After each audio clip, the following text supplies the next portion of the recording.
Hello and what is up, everybody? Welcome to the Wind Up Podcast. I'm your host, Mike of MTGA Wines, and we are doing our April Q&A episode here in May because of technical difficulties while I was out on the road. If you tuned in to our last podcast, which was released back on May 7th, you are aware that I had carved out a little bit of time while I was in St. Louis almost a little over a week and a half ago now to get this episode done. And after recording, trying to transfer it, get it edited, and somehow, some way, shape, or form, the file had been corrupted. I wasn't able to transfer it and unfortunately did not have enough time to re-record and do everything all over again. So here we are doing it now for you. And we've got a boatload of questions to dive into coming fresh off of an amazing trip out to the Midwest and touring around the great state of Missouri. Before we get into it, quick announcements as usual. Number one, follow us on our social networks. You know the drill. At MTGA Wines on Instagram, YouTube,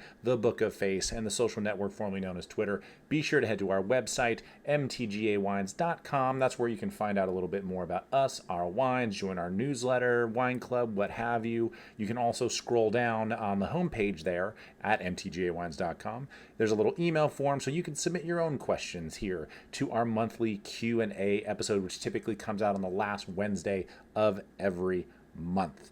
Last and certainly not least, we are in the midst of our spring release. We've got Chenin Blanc, we've got Rosé, a Pinot Noir, and a red blend that all came out. So while you're on our website there, be sure to check out our shop, see what we have available. That is for those that, of course, are 21 years of age or older, because underage drinking is bad. Don't do that.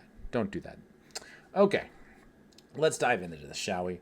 Our Q&A episodes are always a ton of fun, and especially when we have a plethora of events and people that we're hanging out with and chatting with over the course of a week. And a lot of these questions today are coming from some of those events while I was out in Missouri, both out in Columbia. Big shout out to the Country Club of Missouri and all of our friends that we saw there. Also, everyone we met in Springfield, St. Louis, and of course, everyone at Shuttle Cork out in Kansas City. It was a really amazing time.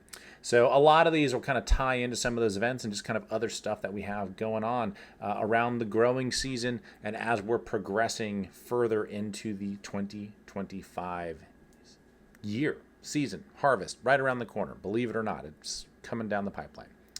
So the first question here, this really ties into actually kind of the travel and some of the events and the things that we do. So we'll go ahead and just start right here. Question number one. I'll remember to timestamp these so I don't have to listen to the sound of my own voice as much while I'm editing this damn thing. All right. When you are planning a wine dinner, how do you decide on what is served? Does the venue/chef collaborate with you, or you just each serve what you feel like? And this is, man, we've done both, to be honest. And the latter is really not all of that ideal. There's an event actually last year where this happened, where it wasn't set up really to kind of what is my standard, not to be too snooty about it, but very typically I like being able to have a good phone call at least, if not a Zoom or something, or be there in person to help, pair up our wines with the food that's going to be served. Very, very typically, I will send wines out in advance to the chef or to the venue and say, hey, open these up with your team, try them, and figure out what you are going to pair with them. Shooting from the hip just typically doesn't work. This event that we did last year was a great wine dinner, actually just outside of Kansas City. Everyone had a great time. Like, the food was good, but it conflicted with the wine. And almost like some of you have probably had this, where it's like you serve a red wine with like a fish or something, and it's like, well, it just doesn't, like, it overpowers it and you can't really taste the dish. Or maybe you're doing like a dry red wine with dessert and you're like, ooh, it gets like really acidic and tannic and you can't really taste all the red wine. The dessert's really good, but it overpowers the wine. So you can end up kind of with, things at odds, basically. So, the Country Club of Missouri, while we were out there, a big shout out to their chef, Rachel, for helping dial all this in and tasting the wines ahead of time and getting the food set up and ready to go, because it was one of, quite literally, two of the best wine dinners I've had in recent memory have been in the great state of Missouri. This was one of them. It was just outstanding food pairings, killer work, very well executed, very well done. And at the end of a 4-course meal with a bunch of wine, we left very happy, but not like overly full or too hammered. I don't think it was like the perfect blend of just like getting everything done and everyone having, I think, a great time. And that doesn't happen without a little bit of collaboration. It really does not. You know, it's a little bit tough for me just to, expense-wise, just to fly out just to make sure the wines are going to work. But sending some samples ahead of time, allowing their team to taste through everything and kind of wrap their heads around like where these pairings are, kind of the potential behind them and what can be done is just outstanding. We had all kinds of great conversations about this meal, and there were some things on that were a little potentially going to cause some issues. We had a lot of greenery, which can make wines a little bit austere. Like we had, amazing fresh like asparagus, which is killer during the springtime, and when you're pairing that up with a little bit of pasta and but with a red wine, you're like, ooh, that greenness might translate to the red wine side of things. In fact, there'd probably be many winemakers, especially from out here in Napa, that would say, hey, there's not meant to be anything green, bitter, or anything anywhere near the dishes that we're serving with our red wines because we're afraid that it's going to just completely blow up the wine and you're not going to have this great complement to the wine and as a result, not a great complement to the food either. And I'm one of those people where even though I do want to collaborate and kind of have my opinion and make sure that folks get to try the wines, I do trust them. If you're a good chef and you know a thing or two about how to cook a great dish and, how to pair it up with wine, I'm going to let you run with it. I'm not necessarily going to step into your kitchen and tell you exactly like, hey, this is what you need to cook. Do it this way or don't do it at all. That's not how I operate. I will always give suggestions. In fact, when we are kind of coming up with this menu for this event in particular, and we do this for many, many events, is I give kind of like the basic pairings. And, like here's the stuff that we have found has worked. Here's kind of some of the classic pairings that we use. Here's some of the oddballs that have worked as well. If you wanted to be a little more creative, like please, like have at it and, try to kind of, run with it a little bit. Like don't be afraid to be creative and kind of put your signature touch on it as a chef, but please don't destroy the wine in the process. So luckily this is a lot like dealing with our grape growers and trying to get great produce so we can make great wine. When we are working with a chef to collaborate and create a wine dinner, we both want our food and the wine to look good, taste good, and for everybody to enjoy it. So it's a very synergistic relationship. A lot of these, it's very easy. There have only been like a handful of times where I've had to like critique a menu or I've had to ask a question and be like, so what do you mean by this exactly? I think one of them, this would have been in Atlanta maybe 2 years ago, going on a year and a half ago maybe, where it was like a lobster cheesecake or something like, it was something super weird. And I saw the menu like the day before we were supposed to go to the event, and luckily we were hanging out with someone who worked at the venue, and we were like, so what is this exactly? Like, is this supposed to be like a really fucked up dessert, or is this like more of like a savory, like palate cleanser? It just like no idea what was going on. And had a quick conversation with chef. He's like, oh, no, trust me. Like with the white wines you guys are serving, I tried them. This is great. Just kind of, you'll believe it when you see it. And I'm like, okay, fine. We'll see what happens. And sure enough, we get there, we tried it, and it was lights out. It made no sense having a lobster like infused like cheesecake thing, like whatever it was. It was super weird, but super delicious. And it worked great with the white wines we were serving because we were doing it with another winery and some friends of ours as well. It was great.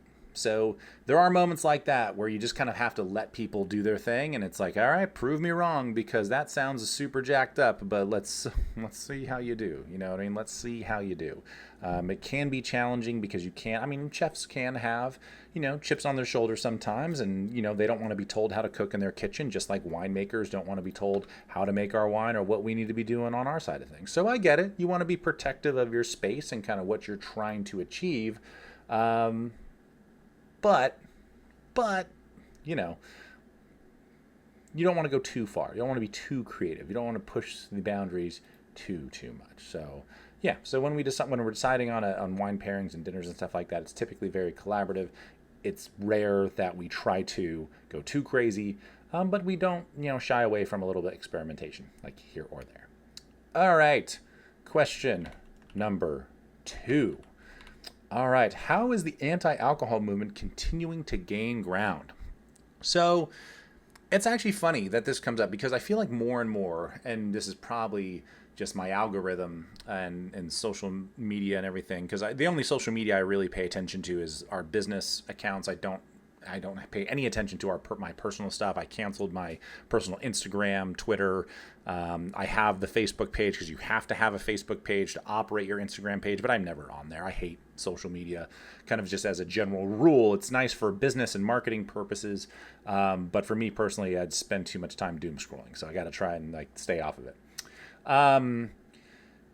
Long story longer, I've seen a lot more positive, vibes around the alcohol industry and kind of what's happening right now than I have in a while. And I think it's officially just kind of the pushback from the industry and people within hospitality and wine and the alcohol industry in general, trying to figure out hey, where did this all of a sudden all this stuff come from? I mean, because you have everything from your fitness, influencer types, to your, kind of health or biohacking people jumping on this train. You have certain studies that have been done or conducted and special panels that have been created at a governmental level for some of this stuff. And an example of that, and I'll have a link to this article. This was an article done on Wine Searcher not that long ago by W. Blake Gray regarding prohibitionists still writing alcohol rules, which is very much a thing.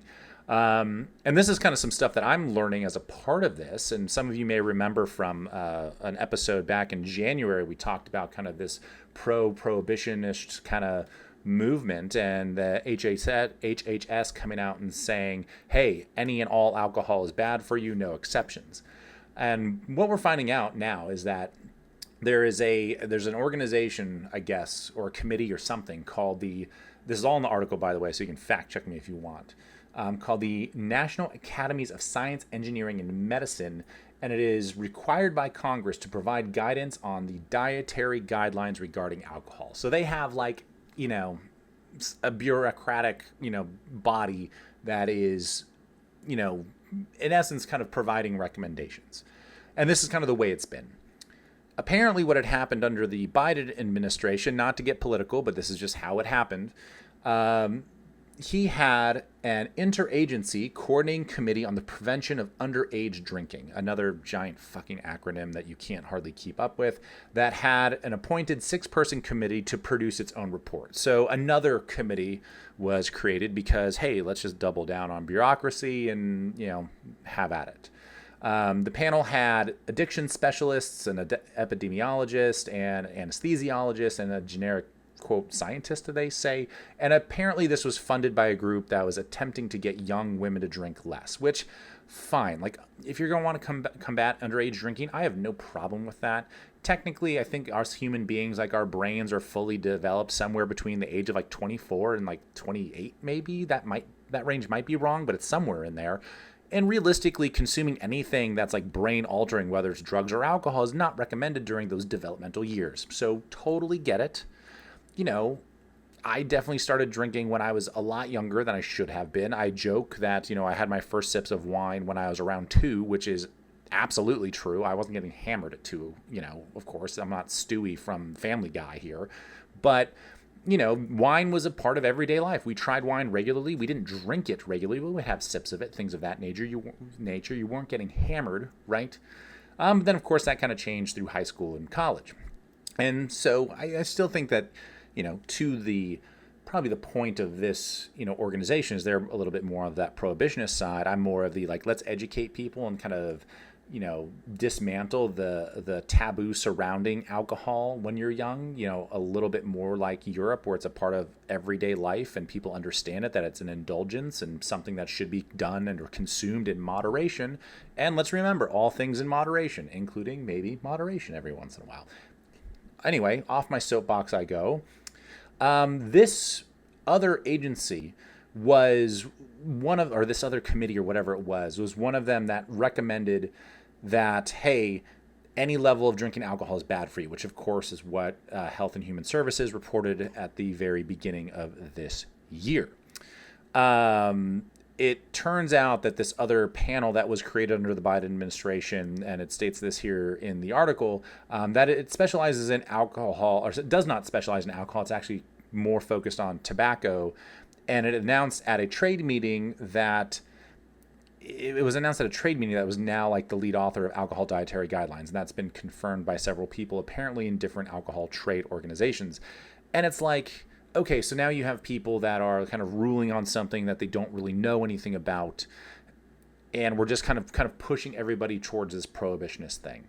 Now, you combine that with the power of social media and how things kind of spread through the interweb these days. I mean, hell, even Joe Rogan came out over the last couple of weeks and said, hey, like, I've stopped drinking alcohol and I don't know why I used to do it. For someone that, I'm paraphrasing here, but in his post is like, I'm someone that works out and tries to take care of himself. I'm like, I don't understand why I've been, drinking this stuff that's not technically good for me in any way, shape, or form. And, maybe that's fine. If you decide that alcohol is no longer serving you in your life, like, totally get it. Like, I'm not going to sit here and like try and college age, like, frat boy peer pressure you into taking a shot with me. Like, that's not how we're going to operate. But I find it hard pressed to believe that, any amount of alcohol is bad for you, period. Is overdoing it bad for you? Yeah, sure. But overdoing anything, eating too much fucking cake is bad for you. So let's be real here. It also, the original organization, again, that National Academies of Science, Engineering, Medicine, the one that actually is supposed to be reporting to Congress, concluded that while binge drinking and alcoholism are dangerous, go figure, right? Let's have some common sense here. Moderate drinking reduces all-cause mortality. In other words, your overall risk of death. Moderate drinking does raise the risk of certain cancers, in particular breast cancer, but it also reduces the risk of dying from heart attack and stroke, and heart disease remains the leading cause of death in the U.S. So, devil you know, devil you don't. If you are hyper worried about cancer, breast cancer in particular, my mother is a breast cancer survivor, so I get it. She still enjoys a glass of wine nightly, if not maybe two nightly. And this is something that we work with. My grandmother, same thing, loved her Kettle One and loved a good glass of wine from time to time. Also, in the later stages of her life, had cancer. This can be genetic and hereditary. Maybe this is caused by alcohol. I don't know. The thing that, of course, grinded my gears about this back in that original episode that we posted in January was that there was no actual causation shown. It was all correlation, and there were no actual like hard point data, like numbers to back any of this up. Now, again, I don't think anyone's going to argue that, alcoholism and binge drinking are bad. Like, probably tone it down a notch, but you can do this kind of stuff in moderation, and that's just fine. But you also have to decide, maybe like a Joe Rogan or somebody who's been consuming it for a long time, is it actually serving you? Is this something that you feel as though enhances your life, or is it detracting from your life? If you're waking up hungover as shit, 5 days a week, that's probably where you need to start dialing back. Shoot, I've had those moments where I'm like, you know what? I've tied it on a couple of days in a row because of events and wine dinners and things of that nature. I need to like slow down. I need to go to the gym. I'm going to drink more water, more electrolytes, kind of put myself in a position of recovering a little bit, and like back off and like step off the gas for a little bit. Again, moderation, people. It's not hard. So the anti-alcohol movement, like continuing to gain ground, it's largely just because there's a lot of stuff being thrown at us. And in this 24-hour news cycle that we live in, or less for that matter, I mean, it moves at such a fast pace, it's tough to keep up with what's right, what's wrong. And the thing that still, again, kind of grinds my gears, it's like, it's not that long ago that like eggs were supposed to be super bad for you and margarine was super good for you compared to like real butter, that fat was bad for you, right? It's like there have been things, from our government, regulation, like the food pyramid's like a total joke in terms of what you should really be consuming. And this is stuff that's been shoved down our throats for years. And I think now there are people now more and more that are a little bit more skeptical about being told, like, hey, this is what you should be doing.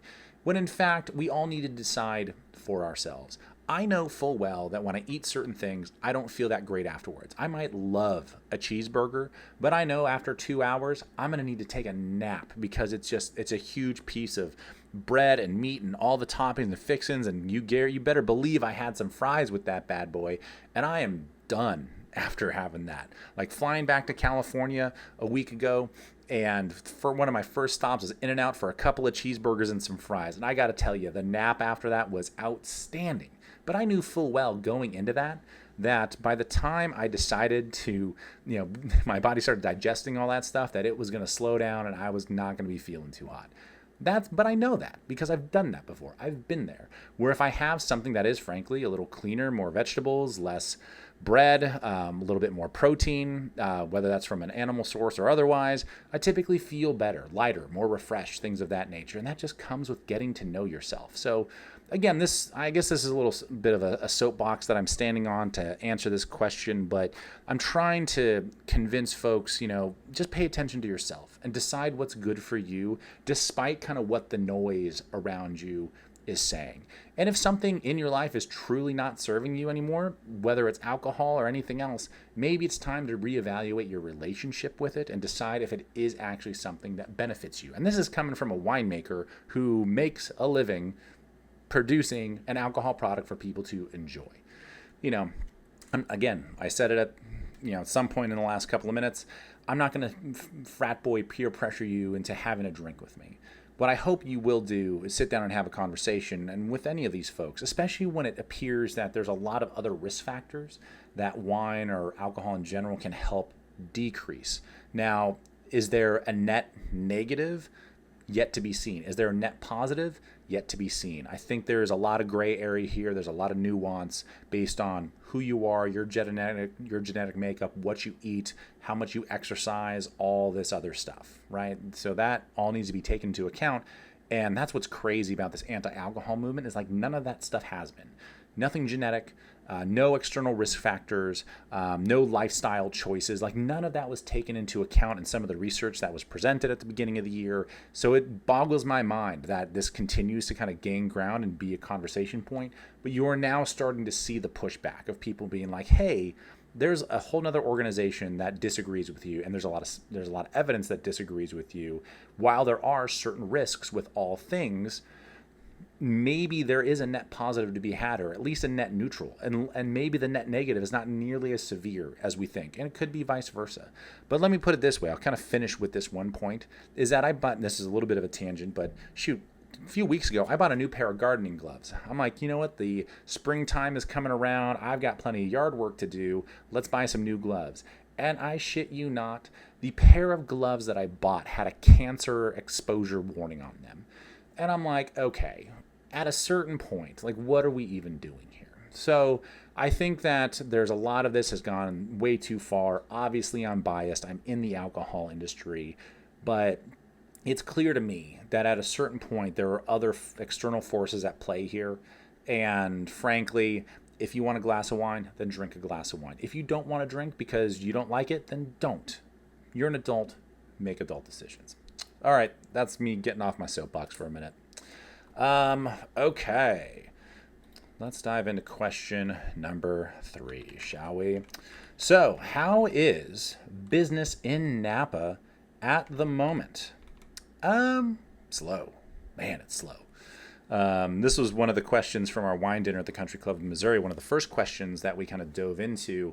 And tourism is just down. What's interesting is even over the last couple of weeks, we've had a lot of wineries calling friends of ours and who like own tour companies and concierges, and they're like, hey, like we have a pretty open calendar. If you have anybody that you want to bring by for a tasting or an event or anything, let us know. And a lot of these referral sources are like, yeah, we don't have anybody. People just aren't coming, to the valley like they used to. And I typically agree with that. I think there are a lot of big names and kind of tourist trap type places that are kind of scraping up a lot of the folks, everyone from maybe a particular castle winery that we've mentioned in a couple episodes, or are there just big names that are kind of like pulling on a lot of the tourism here. It doesn't help that Napa County has been incredibly adversarial in this whole process and is really not allowing us small producers to do what is needed for us to kind of survive and do what we need to do as a small wine business. It's amazing how anti-wine Napa County is and how anti-tourism Napa County is. It's really quite amazing.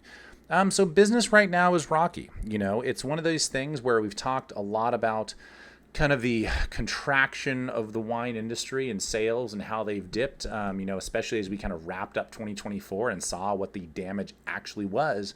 Even a brand like ours, we were down a very clean 10% over 2023.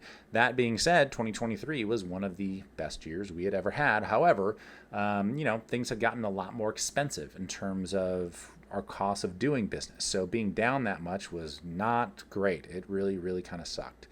The good news is that there was a decent amount of bounce back for brands like ours and for many others through the latter half of 2024. And it seems as though it's like 50-50 right now. You have brands that are either really, really struggling right now, or you have some that are kind of like scraping by. And we're luckily in the camp that we are scraping by. We've had a pretty good start to the year, and things are not nearly back to where we hope them to be or hope that they get to, but at least we're not dead yet. That's kind of the mentality, is that if you can survive this, you should be just fine. So, if you're really worried about some of the small producers that you love to support, now's a good time to buy some wine for the summer months and, do what you can. And many of you have done that. For those of you that have been on our mailing list or in our wine club, many of you are continuing to do that, which is a huge thank you to all of you guys for being supporters. You're the ones that make us small wine businesses, or at least give us small wine businesses the ability to do what we do. And there are a lot of them out there, smaller wine businesses, that are just unfortunately not doing too hot. And maybe they're riding off into the sunset. They kind of see this as the writing on the wall, and they're just kind of naturally wrapping things up as sometimes that does come to pass, which is unfortunate for some of things. But we'll see. I'm still cautiously optimistic that we'll see, a good pickup through the summer and into the fall, which is always, the fall season is always our busiest time of year, whether it's for tourism or, of course, the harvest season. And we should be okay. We should be okay. I think this correction is in fact just that. It's a correction. I don't think the industry is imploding in any way, shape, or form. Every time I'm on the road or talking to people, they're excited about wine. They're interested in wine. You see people trading up for a great quality wine. They'll gladly pay more for a few less bottles as long as they know they're getting a higher quality product. And I think Napa is a perfect candidate for that, where, you're going to have to spend a little bit more, but that very typically the quality that you're going to get is going to exceed what you paid for that bottle. So I think there are some producers out here, and we hope to be one of them, that doesn't just make great wine, but provides amazing value to you, the consumer. I think that's where this reset is happening, is people are looking for not just good quality, but great value on top of that quality. And that has been really tough to find over the last probably 5 or 6 years. And now we're starting to see that kind of reset and people trying to figure out, hey, how can we kind of jump on this train and focus on value and not just spare no expense quality, because those two things don't necessarily go in hand, especially when it comes to an art form like wine. And believe me, I'm one of those people that believes wine is an art form. It is something that you can't just manufacture and hope to sell buckets and buckets of it. That's not how it works. There are a lot of people making a lot of good wine out here. You're going to need something else that provides value in some way, shape, or form. And there are a lot of wine businesses right now that aren't providing good value, bar none. Okay. Let's get into question number 4. I think we got time for at least one more question. We'll see if we can't squeeze in a fifth here. Question number 4. Another question actually from our Country Club of Missouri dinner while we were out there. This is a great one actually, especially considering that we're getting into like the thick of the growing season here. Are organic / biodynamic farming methods really worth the effort? Does it make a difference in the wine and make a wine more natural? So I mean, this I guess is a little bit of a tough one to answer, but does it make it more natural? Sure. I mean, you're creating, you're kind of creating a more of a natural ecosystem. Let's break down these two farming methods first, because you have basically like four segments to farming. There's a little more than this, but I'm going to try and like simplify it down a little bit. You have your normal conventional farming, which is what we've been doing for like corn, soy, like all the mass produced stuff. It's, yeah, we will use tractors. Yeah, we might spray with, pesticides, herbicides, and things. We'll do what's needed for the best of the farm. Maybe if we don't need to spray, we won't, but we're not afraid to, right? That's kind of conventional farming. It's not really a regenerative process. We're just trying to get as much produce as we can. You have sustainable farming, which is not organic because you're still trying to create more of that regenerative process now. You don't want to necessarily use herbicides, pesticides, things of that nature, but you're not ruling them out depending on what you have in front of you. I mean, very luckily enough, there's a lot of organic sprays and other things that can be utilized now. The technology has gotten a lot better. So, can you just say sustainable and run with it? I think so. It's not something that scares me. Do I need like a vineyard to be certified organic? No, I don't. Quite frankly, the organic certification is very expensive. It's not necessarily like worth it to get that like stamp and seal of approval, in my opinion.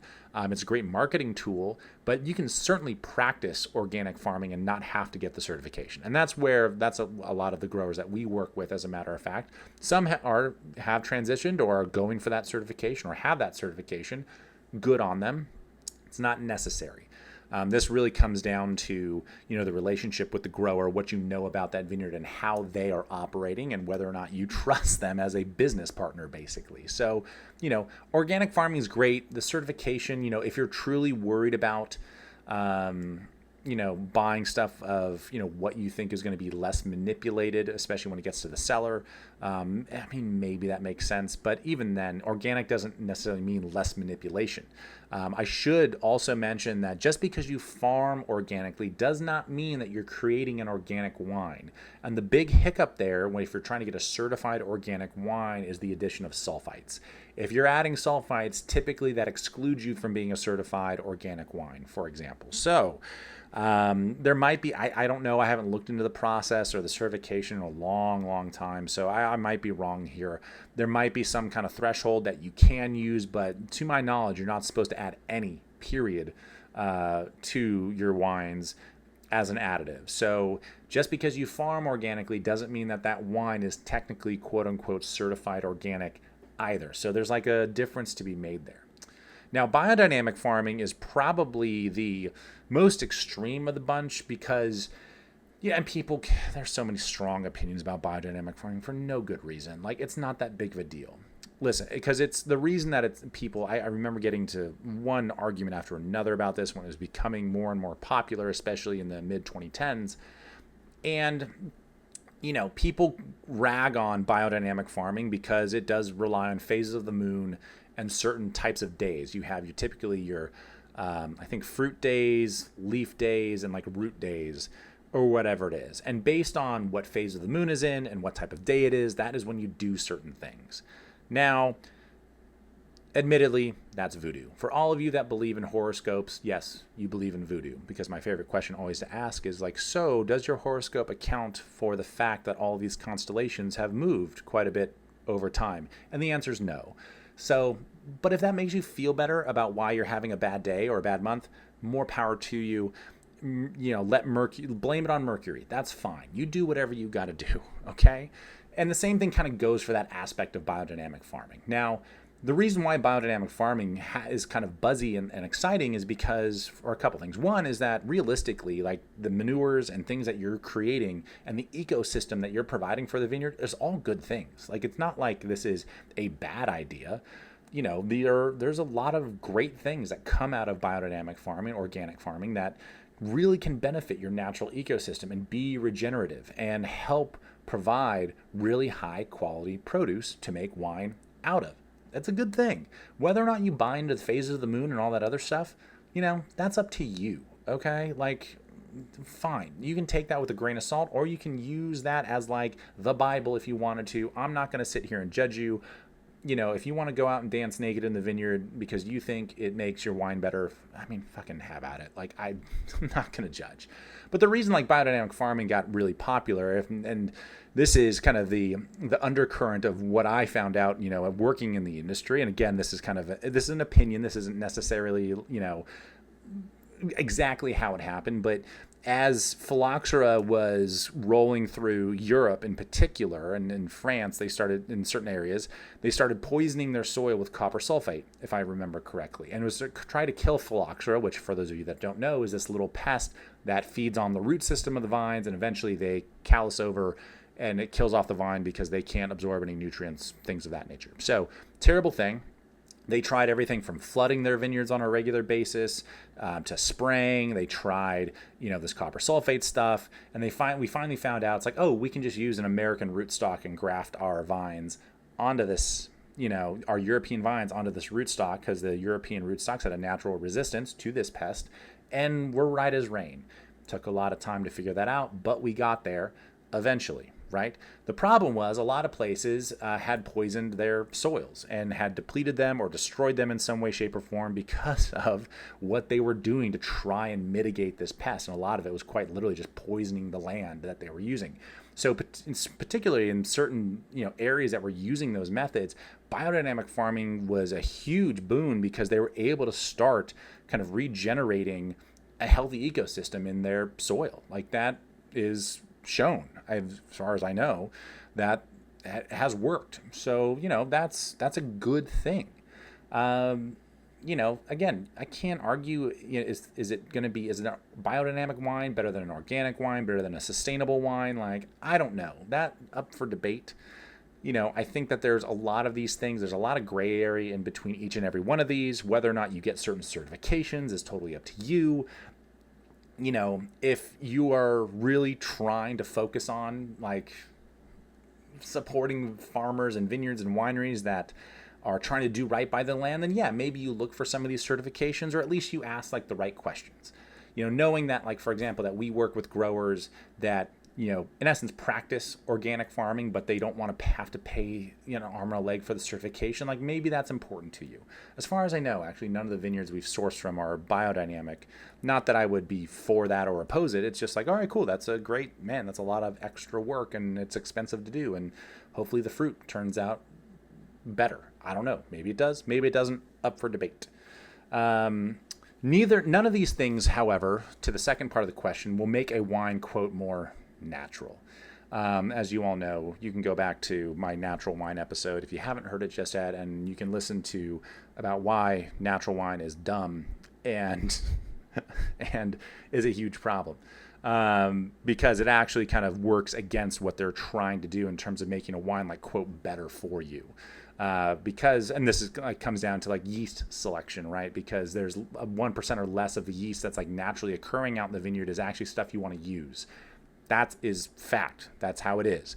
So you either have a really healthy, natural, like, microbiome that conducts really great fermentations for you, or it gets really funky really quick and actually creates more compounds that are prone to causing headaches and creating more issues with you, the person consuming it. So if you're consuming natural wine, you're getting more flush, you're getting more headaches. There's a pretty good reason for that because it's backed up in the science. You can go read the natural wine article on winefolly.com. They've posted stuff about it. You can also go back and listen to that episode about natural wine that we posted, I think, a couple years ago now. You might have to scroll down a little bit on our YouTube channel or through our podcast feed to find it, but it's worth a listen if you're really interested in natural wine and what my opinion of it is. Because it's not necessarily better for you. It's just not. In fact, sometimes, maybe more often than not, it's technically worse based on the compounds in it. How about that now? That we can actually measure. Okay. We're right up against it. I think that about covers it. Thank you all for your patience in getting this April Q&A episode out in May. We got 2 episodes that came out this week to try and play a little bit of catch up after our technical difficulties on the road. So luckily I am home. The travels are over for the foreseeable future.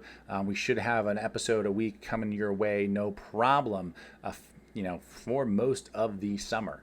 Very excited to continue covering some of these topics.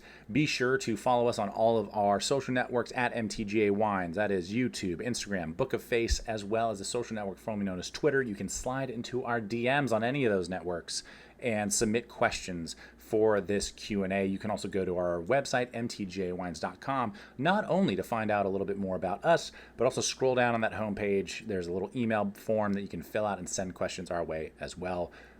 Those of you on our mailing list that follow us on our social networks, be sure to keep an eye out for our spring releases. For you in our wine club, that's already happened. You guys got it because you always get first dibs on everything. And for everybody else that might not be a part of that, you will be receiving those updates this week and into next week as well. Have an excellent rest of your day, week, month, whatever the case may be. And we will see you next time here on the Wind Up Podcast. Cheers.